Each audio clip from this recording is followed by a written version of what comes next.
यहाँ पे थोड़ा सा पानी का काम रह रहा है और थोड़ा सा बिजली का रह रहा है, और ये थोड़े से गेट वगैरह लगने वाले रह रहे हैं। बाकी काम बिल्कुल ओके हो रहा है, बिल्कुल सही हो रहा है। ये बस 1 से 2 माह लग जाएंगे तकरीबन। यहाँ पे जो जानवर बाहर से आएगा ना, व्यापारी लेके आएंगे, तो ये सामने जगह बनाई हुई है इन्होंने, टैग रूम के सामने जानवर आएगा, यहीं पे उतरेगा आराम से, यानी कि फैसिलिटी ये है।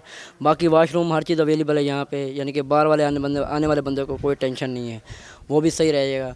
बाकी ये है कि अभी थोड़ा सा काम रह गया इनका, बिजली का काम है, सारे पैसे पेमेंट की हुई है, वो जैसे आते हैं विज़िट करते हैं, ओके हो जाएगा। ज़्यादा बंदों ने तो यही कहा था कि हम इसी माह यानी कि बकरा ईद पे, ईद उल अज़हा के हम अंदर ही होंगे, पर नहीं हो सका। जानवर बाहर धूप पे खड़े रहते हैं, ये शेड बन रहे हैं, इतनी हिफाजत के साथ काम हो रहा है, ये हमारा बहुत ही फ़ायदा हो रहा है।